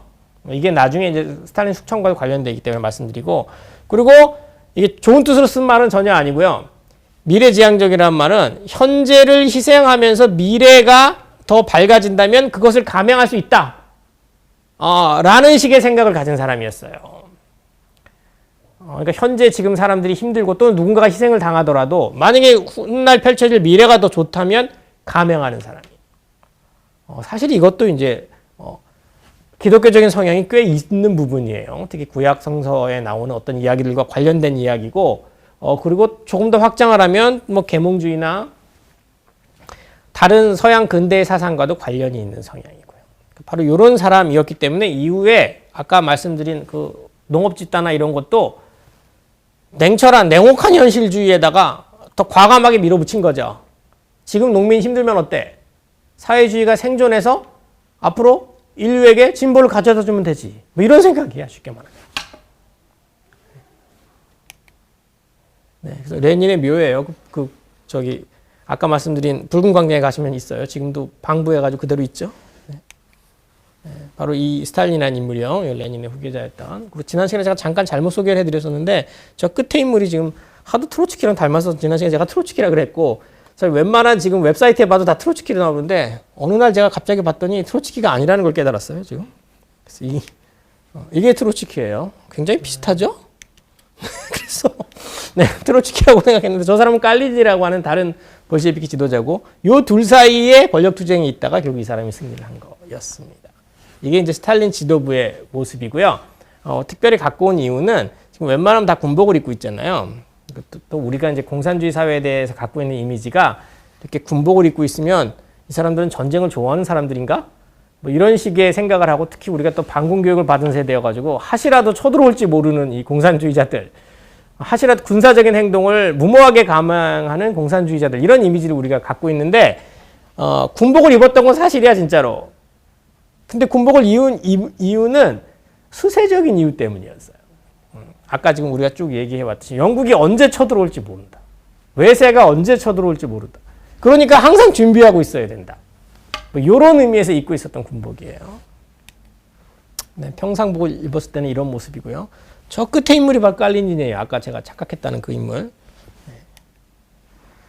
네, 그래서 아까 말씀드린 농업 집단화, 토지 국유를 통해서 농산물을 장악한 거죠. 그리고 산업 재원을 마련하겠다라는 생각을 한 거고, 그러니까 농민이 임금생활제가 된 거죠. 이제 농민의 감성은 어때? 이 땅은 내 땅인 거야 하면서 이렇게 경작하는 것에서 기쁨을 느끼는 사람인데, 경작은 하는데 월급쟁이로 변신하게 된 거야.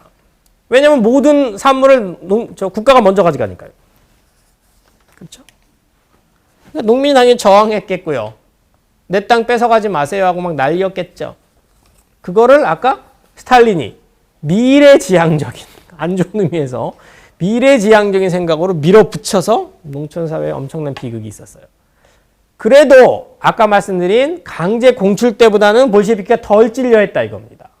왜냐하면 사회주의 개혁처럼 보였거든요. 이게. 그리고 이거를 바로 계급투쟁의 논리로 돌파했어요. 무슨 말이냐면 사회주의 개혁이니까 부르주아를 쫓아내는 계급투쟁이고 혁명이다 이거예요. 이게. 농촌에서 부르주아라는 건 부농을 말하는 거예요. 부농.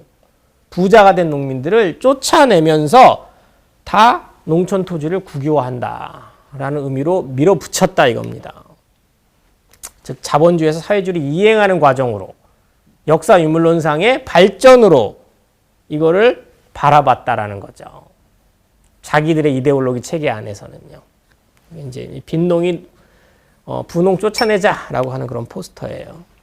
자, 그래서 돈을 생겼죠. 이제 곡물 국제시장에 파니까 산업화 해야 되잖아요. 아까 이게 두 가지 문제를 한 방에 해결하는 방식이라 그랬죠. 당연히 이거 할 거예요. 지금 잔뜩 돈 모았는데 신발 공장 짓고 무슨 화장품 공장 짓고 이러진 않을 겁니다. 왜냐면 위기 자체가 일단 기본적으로 대외적인 위기가 먼저니까요. 이렇게 했겠죠. 그래서 사회주의 정권 수호를 위한 전략이었기 때문에 여기에 집중 투자를 할 수밖에 없었고요. 자연히 이렇게 되게 됐어요. 왜냐면 일단 농촌에서 소유권을 폐지했으니까 도시는 놔둘 수 없는 거죠. 한 군데서 재산권을 폐지했는데 도시에서 재산권을 유지시킬 수는 없잖아요. 그래서 소유권 폐지한 거고, 그 다음에 여기에 집중 투자를 해야 되는데 만약에 자본가들을 그냥 놔두면 어때요? 자본가들은 이윤을 쫓잖아요. 그러니까 신발 공장도 짓고 화장품 공장도 짓고 할 거란 말입니다. 스탈린이나 볼셰비키 지도부 입장에서는 안 되는 거죠. 모든 공장이 지금 다 철강 공장이니 무슨 기계 생산 공장이니 이런 식으로 돼야 되는데, 그러니까 이제 계획 경제를 실시한 거죠. 국가가 아예 할당을 해버리는 거예요. 지금 철강 공장을 몇 개 짓고, 화장품 공장은 철강 공장이 100개라면 한 개도 안 짓고, 반 개 짓고, 뭐 이런 식인 거예요. 계획 경제를 하게 되고, 이때 계획 경제를 이제 5년 단위로 해서 5개년 계획이라고 불렀어요. 사실 이 모델을 나중에 우리나라도 따라하게 됐죠. 네. 당연히 경공업과 소비재는 경시했겠죠. 이걸로 전쟁할 수는 없으니까요. 그러니까 우리가 아는 사회주의 사회 또는 공산주의 사회 그러면 이미지가 촌스러운 사회가 되는 거죠. 왜냐면 이렇게 뭔가 소비재에 아름답고 예쁘고 이런 거에 투자를 안 해서 생산을 안 하니까. 원래 사회주의 이념하고는 무관해요. 사회주의 이념을 따랐다고 해서 소비재를 경시할 이유는 없는데 지금 상황에서는 이렇게 해야 되는 거죠. 그렇죠? 그냥 해서도 안 되고 빨리 해야 돼. 그리고 천천히 건설하고 있으면 지금 영국 뭐 다 쳐들어오는 거죠. 지금 이 입장, 볼셰비키 입장에서 보면 빨리 해야 되죠. 속도를 붙여야 되고, 빨리 할 때 제일 좋은 방식이 뭔가 영웅주의나 군사정, 상무정신 이런 걸 강조하는 거죠. 돌파해서 빨리 해야 된다. 그러니까 군대식으로 운영하는 거예요. 이 산업화의 어떤 그런 템포를. 집단주의와 단결 다 마찬가지인 거죠. 알아서 개인의 이니셔티브 무슨 다양성 생각 안 하고 그냥. 네. 그래서 사회가 점점 이런 분위기 속에서 빨라야 되고 단결해야 되고 영웅적이어야 되고 투쟁적이어야 되고 이런 사회로 점점 변하는 겁니다. 다시 강조드립니다만 사회주의 이념 자체가 이런 거를 항상 갖고 있는 건 아니에요. 사회주의 이념 아까도 말씀드렸듯이 재산권 폐지하는 거고 시장경제 개입하는 건데 소련이란 특수한 맥락 속에서 이렇게 돼가는 거죠. 왜냐면 지네딴에 이제 고립된 상황 속에서 자기네 나라를 지키겠다라는 그런 프라이어티가 너무 강하니까 이렇게 세상이 변하고 있는 겁니다. 그래서 아까 그 자본주의 이제 안 하고 아까 계획경제 하면서 이제 구미 문을 닫게 돼, 사실상. 아무도 없어. 백화점이요. 예. 지금 이게 전형적으로 산업화의 성격을 보여주는 거죠. 공장을 지은 거랑 이게 지금 산업화하자는 얘기인데 공장하고 다 이게 군수, 물자, 무기랑 관련 지어서 포스터를 보이고 있잖아요. 그러니까 공장을 그냥 산업화하는 게 아니라 지네 방위하겠다고 하는 거야. 빨리 해야 돼. 네, 그래서 이 지금 표 자체가 5개년 계획을 4년 만에 끝나자라는 표예요. 그러니까 좀 기차 달리는 게 좀 빨리 하자는 거죠. 이게 지금 산업화하자, 집단화하자라는 건데 이 앞에 이게 전진 앞으로 이런 뜻이에요. 이 둘이 지금 일하러 나가는 거거든요. 이 사람 노동자가 이 사람 농민인데 지금 표정을 보시면 알겠습니다만 일하러 나가는 게 아니라 싸우러 나가는 거죠. 그렇죠? 이런 분위기를 만들어내는 거죠. 빨리 지네 지금 공장 지어서 빨리 지금 탱크 생산하고 빨리 버텨야 된다 이런 분위기를 만들어내는 거예요. 네. 이게 당시 이제 우리식으로 말하면 전국체전 포스터들인데 사회가 군사화되고 있다라는 모습을 보여주는 거죠. 이렇게. 그렇죠? 이게 지금 창 던지기 포스터인데 왜 괜히 막 이렇게 외국의 자본가들이랑 싸우려고 하고 있고. 네. 그렇죠? 이렇게 여러 스포츠 중에서도 꼭 사격이 이렇게 등장을 하고. 뭔가 이렇게 상무정신이 점점 북돋아지는, 그러니까 좋은 의미의 상무정신이라기보다는 뭔가 대결적이고 군사적이고 이런 모습들이 북돋아지는 거고, 저 맨 마지막 포스터는 원래 소련이라는 나라가 사회주의 할 때는 굉장히 양성평등, 그러니까 즉 여성 이른바 이제 페미니즘적인 정책을 많이 취하고 남녀 간의 구별 같은 것도 없애려고 했었는데 이때부터는 이제 아니에요. 왜냐면 잘 지키는 게 중요하다 보니까 뭐 힘센 남자 뭐 이런 게 이제 중요해지는 거예요. 세상이. 그리고 집단주의적으로 생활을 해야 된다. 단결해야 된다라는 생각이 이렇게 공동주택 같은 것도 이제 많이 생겨요. 개인의 프라이버시, 무슨 방 하나에 나만의 공간, 이런 거 없어요. 그리고 그런 거는 이 사람들 생각에 19세기 부르주아들이나 하던 짓이다 라고 생각하고 오히려 우리가 함께 엮여서 살아야 된다라는 식으로 이렇게 이런 세상으로 이제 만들어 간다라는 거죠. 당연히 이렇게 급격하게 집단화를 하고 급격하게 산업화를 하니까 여러 가지 모순이 대두할 거예요. 제일 먼저는 이제 농촌이 파편화되고 그야말로 이제 파괴되면서 기근이 생기게 됐고, 농촌 너무 싫죠. 토지를 뺏기고 자기가 일만 하는 사람이 되는 게 너무 싫으니까 농촌에서 기어 나와서 도시로 다 사람들이 많이 이주를 하게 되는데 도시는 또 준비가 안 돼 있었어요. 그러니까 이주 때문에 문제가 생기고 경공업 생산을 하니까 생필품이 없어요. 제가 사실 경험했던 건데 30년대 이때 자료를 보려고 러시아 문서고에 가면 웬만한 종이로 써 있는 글이 잘 없어요. 그러니까 이 이전의 시대는 빳빳한 종이에다가 막 이렇게 기록이 돼 있거든요. 30년대로 가면 종이가 없어. 생산을 안 했어요. 왜냐면 전부 중화학공업에 투자를 했기 때문에. 이게 이제 중요한 부분인데 이러는 과정에서 당원이 득세를 하게 돼. 왜 득세를 했느냐? 아까 계획경제한다 그랬습니다. 계획경제라는 거는 중앙에서 지시하는 거죠. 공장을 얼마나 짓고, 그리고 공장에서 얼마나 생산하고, 이런 걸 중앙에서 지시하는 거고요. 그 책임자가 다 내려가 있을 거고, 각 공장에다가. 그 사람들이 이른바 말빨이 쓰는 세상으로 바뀌는 거예요. 공산당원이면 어떤 공장 책임자가 되고, 그 공장에서 얼마를 생산하느냐라는 것이 중요한 이 사람 평가의 잣대가 되고, 그 사람이 어쨌든 명령하는 입장에 놓이게 되는 거죠. 원래 사회주의라는 게 사실은 좀 민주주의적인 거였는데, 왜냐면 아래로부터의 뭐 어쩌니까. 근데 지금 상황에서 빨리 공장에서 탱크 생산해야 되는 이런 상황이 되니까 상명하복 같은 그런 문화가 계속 생기게 되고, 그러다 보니까 당원이 또는 관료가 힘을 얻게 되고요. 아까 이제 강제로 집단주의적인 삶을 살게 하니까 싫은 거죠. 억제까지 내 방이 있었는데 갑자기 딴 사람하고 살고 뭐 이런 거 힘들잖아요. 그렇죠? 모순이 대두하고 좀 천천히 갈 법도 했는데 할 수 없었어. 왜냐하면 국제관계가 계속 더 안 좋아져. 그러니까 영국하고는 사이가 상대적으로 괜찮아지는데 30년대에 일본이 만주를 침략하고 히틀러가 등장하면서 공공연한 반공 노선을 피게 되고, 에스파냐에서는 멀쩡한 정권을 이른바 이런 파시스트들이 날려버려. 그러니까 소련은 감정이입하는 거죠. 에스파냐 정권이 처음에 약간 좌파 정권이었는데 그 정권이 그냥 내부 쿠데타로 날아가요. 뭐 자기네도 그럴 수 있는 것 같잖아요. 상인의 좌파 정권인데 내부 쿠데타. 그 내부 쿠데타는 외세가 사주했던 거예요. 그럼 자기네 감정이입하겠죠. 그 감정이입 속에서 이거 더 열심히 해야 된다고 생각할 수밖에 없잖아요. 그렇죠? 근데 지금 제가 말씀드린 것 같은 이런 수세적인 입장에서만 할 수는 없어요, 이거를요. 왜냐면 우리 지금 걱정돼요, 빨리 해야 돼요. 이렇게만 할 수는 없죠. 자기네 나라 사람들에게. 그렇잖아요? 딴 나라가 쳐들어올 것 같으니까 우리가 어쩔 수 없이 빨리 합시다. 라는 선전을 한계가 있어요.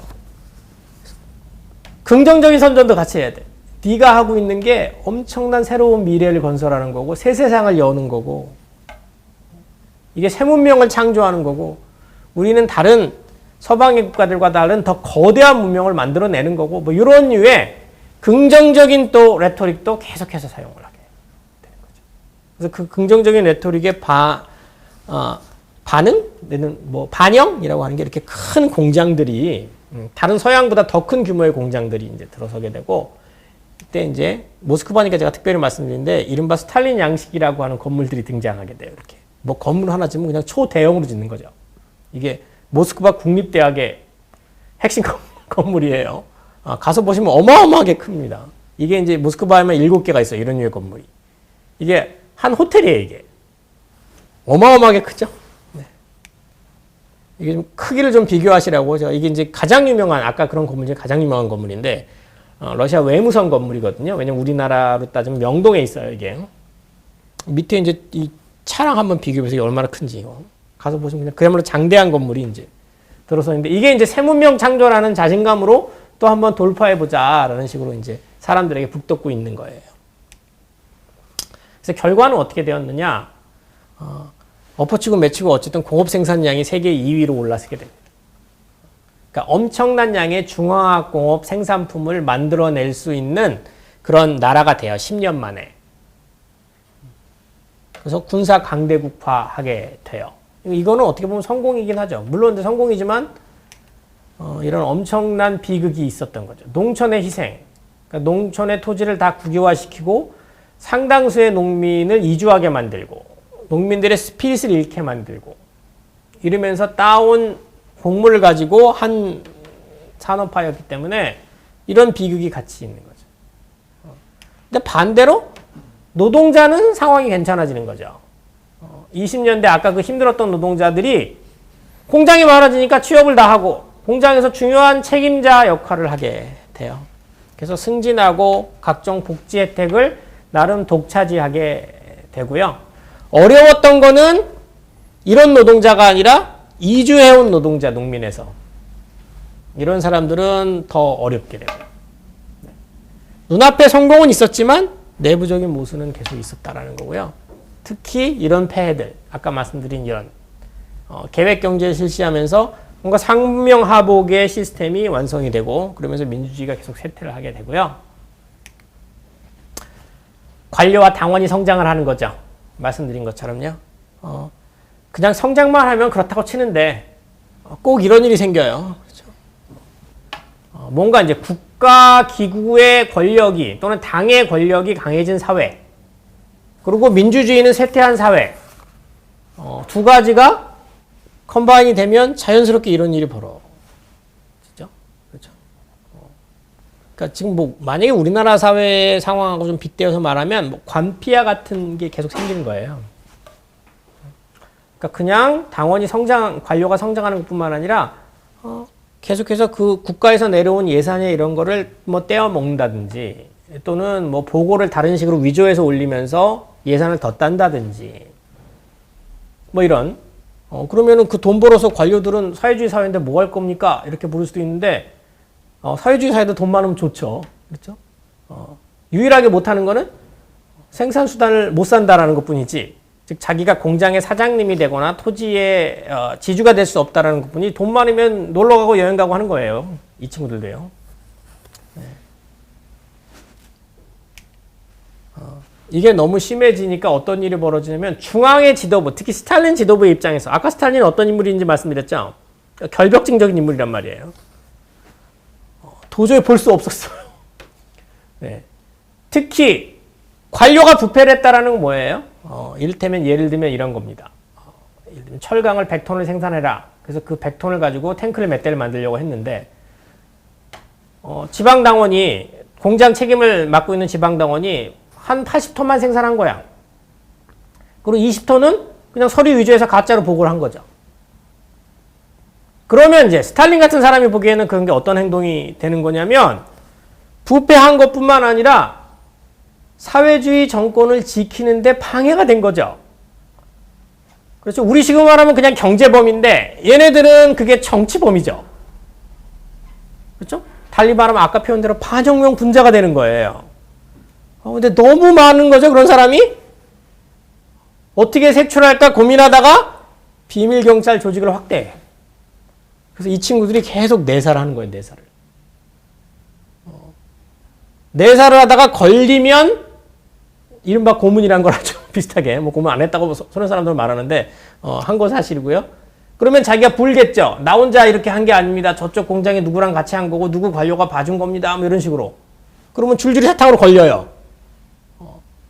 그거를 스탈린 같은 결벽증의 정치인은 그냥 단순히 그래 니네가 잘못한 거니까 혼낸다 수준이 아니라 이렇게 해버려. 이게 숙청의 영어로는 퍼지예요. 퍼지. 그러니까 깨끗하게 한다 이런 의미인데 말 자체가 그냥 공산주의에서만 주로 쓰는 말이니까 무섭게 느껴집니다만 사실은 기독교 용어예요. 이거. 칼뱅이 제네바에서 했던 신정정치 중요하게 이런 걸 했던 거고 뭐 제세례파 같은 실험 이런 것들도 다 했던 건데 왜냐하면 깨끗하고 도덕적이지 않으면 우리랑 공동체가 될 수 없다라는 생각을 갖고 있는 거죠. 그 속에서 숙청을 했는데 문제는 그 숙청의 범위가 너무 확대되고 더 문제는 중간에 억울한 사람도 많이 걸렸다라는 거. 그래서 반혁명 문제 개념은 점점 확대. 아까 방금 말씀드린 대로 문서 위조를 했다든지 생산량 할당을 못 채웠다든지 다 반혁명 분자가 되는 거예요. 당연히 사회 전체는 경직되겠죠. 이런 시스템으로 변하겠죠, 세상이. 우리가 물론 이제 반공교육의 소산이긴 합니다만 이런 거는 그럼에도 불구하고 일정 정도의 진실이 있는 것은 그 교육에서 전달하고 있는 메시지가 이 공산주의 사회라는 게 굉장히 경직된 사회로 변하는 거죠. 경직된 사회였다라는 건 바로 이런 과정 통해서 뭐 내사가 한계가 있으니까 고발 같은 것도 막 독려했을 거예요. 그러니까 딴 사람 저기 뭐 해먹는 사람 있으면 누가 고발하고 진짜 해먹는 사람이 있어서 고발하면 그나마 괜찮은데 그게 아니라 그냥 개인적인 악감정 때문에 거짓말을 고발하고 뭐 이런 일들이 계속 있는 겁니다. 그러니까 서로 위축되죠. 내가 혹시 저 사람이 나를 신고하지 않을까? 서로 말을 안 해버리고 모 학자는 그걸 이제 속삭이는 사회라고 표현했는데 그래서 속삭여 그냥. 이런 사회로 이제 점점 변하고 있는 거죠. 이런 게 스탈린 사회의 가장 일반적인 모습인데요. 네, 이게 당시 포스터. 뭐 왜 갖고 왔냐면 이제 술을 권해, 보드카를 권하니까 노해라 이런 거야. 지금 이게 당원이야. 보드카를 권하면 노해라. 이게 무슨 뜻이냐면 보드카 먹으면 생산에 차질이 있는 거죠. 그렇죠? 사회주의를 지켜야 되는데 못 지키는 거잖아. 노해라 이거예요. 그러다가 이제 다음 포스터가 이게 지금 제목이 뭐냐면 5개년 계획의 적들이라는 뜻입니다. 그러니까 소련 산업화의 적들이라는 뜻이겠죠. 그러면 이제 이런 적들은 이해할 만한 적이죠. 진짜 뭐 그 반대 군부, 뭐 외국 자본가 뭐 이런 사람들 또는 이제 정치적인 반대파, 맨셰비키 같은 이런 사람들은 진짜 반대파인데 진짜 적인데 적이야 얘도. 술 먹고 일하는 거. 네. 그러니까 세상에 적인 거고 이런 사람들 다 이른바 내사에서 비밀경찰이 잡아가야 되고 스탈린 체제 아이디어는 이런 사람들을 강제 노동 수용소로 보내서 강제 노동을 시키면 영혼이 정화된다라고 믿었어요. 그러고 나서 사회에서 다시 받아서 노동력으로 굴릴 수 있다라고 그렇게 믿었어요. 그래서 우리가 악명 높게 알고 있는 강제 수용소가 이때 많이 생기게 되는 거죠. 그렇죠? 이게 이제 1970년대에 모스크바 한복판의 모습인데 이 건물이 당시 우리가 아는 KGB 비밀 경찰의 본부 건물이에요. 이 사람이 이제 이 이른바 이 비밀 경찰의 원조가 되는 체카라고 하는 기관을 세운 인물이야. 제르진스키라고 하는 볼셰비키고 원래는 폴란드 사람이에요, 이 사람은요. 근데 이제 사회주의 사회가 끝난 다음에 요 동상은 폐쇄가 됐어요. 그렇지만 오늘날 그 건물은 멀쩡하고요. 네. 이거는 오늘날 러시아 정보부가 사용하고 있어요. 이 건물은요. 그러니까 세상이 이 스탈린 체제라는 세상은 아까 제가 말씀드린 그런 맥락 때문에 이렇게 비밀 경찰이 내사를 하고 그리고 그 내사라는 그런 분위기 속에서 사회가 계속 경직되고 민주주의는 쇠퇴해 있고 그렇지만 볼셰비키 지도부 입장에서는 이런 것을 자신의 정권을 지키는 것으로 지키는 데 필요한 것으로 생각하고 그리고 그 사람들은 그 정권의 수호라는 것과 거창하게 인류 진보를 연결시키고 있는 그런 체제가 만들어졌던 거죠. 그게 1939년까지의 이야기고요. 39년에 이제 여러분들이 잘 아시겠습니다만 이제 제2차 세계대전이라는 게 펼쳐지고 또 굉장히 다른 역사의 흐름으로 진행이 되게 돼요. 그 전쟁 때문에요. 그래서 그 부분은 제가 다음 시간에 말씀을 드리도록 하겠습니다. 네, 감사합니다. 네. 레닌 사후 스탈린이 집권했고 그로 인해 펼쳐진 스탈린주의에 대한 내용으로 오늘 강연 마무리되었습니다. 지난주에 이어 흥미롭고 유익한 내용으로 가득했던 인문학 강연이었습니다. 그럼 아까 말씀드린 대로 이제 그 질문 들어온 것들 몇 가지 소개해 드리겠습니다. 먼저 첫 번째 질문입니다. 적군과 백군이 내전 이전부터 쓰였다고 하셨는데 그 기원이 무엇인지 궁금합니다. 적군과 백군이 내전 이전부터 쓰였다는 건 아니고요. 네. 사회주의자를 레드라고 이제 지칭하는 그러니까 빨갛다라고 지칭하는 그런 움직임이나 그런 류의 어떤 그런 관행이라고 해야 되나 이런 거는 이제 그 이전에 유럽에 이미 19세기 유럽에 있었다는 거죠. 근데 이제 우리가 일반적으로 이제 요즘도 쓰고 있는 그 빨갱이라고 하는 표현이 있잖아요. 그 표현이 이제 본격적으로 사용되고 전 세계적으로 사용되게 됐던 거는 바로 그 러시아 내전 때다. 이런 말씀을 드린 거예요. 네, 잘 알겠습니다. 그리고 두 번째로 자연적인 자본 활동을 하지 않는다면 당 차원에서 캠페인 같은 계몽 활동으로 유도해야지 않았을까 이런 질문을 하신 분이 있습니다. 실제로 그렇죠. 그러니까 사회주의 사회에서 생산수단의 소유권을 폐지했다라는 면은 암만 해도 자본주의 사회보다는 개인이 어떤 돈을 더 벌고자 하는 의욕이나 그런 모티베이션이 상대적으로 적을 수밖에 없는 거죠. 그 모티베이션을 근데 어떤 식으로든지 채워야 되잖아요.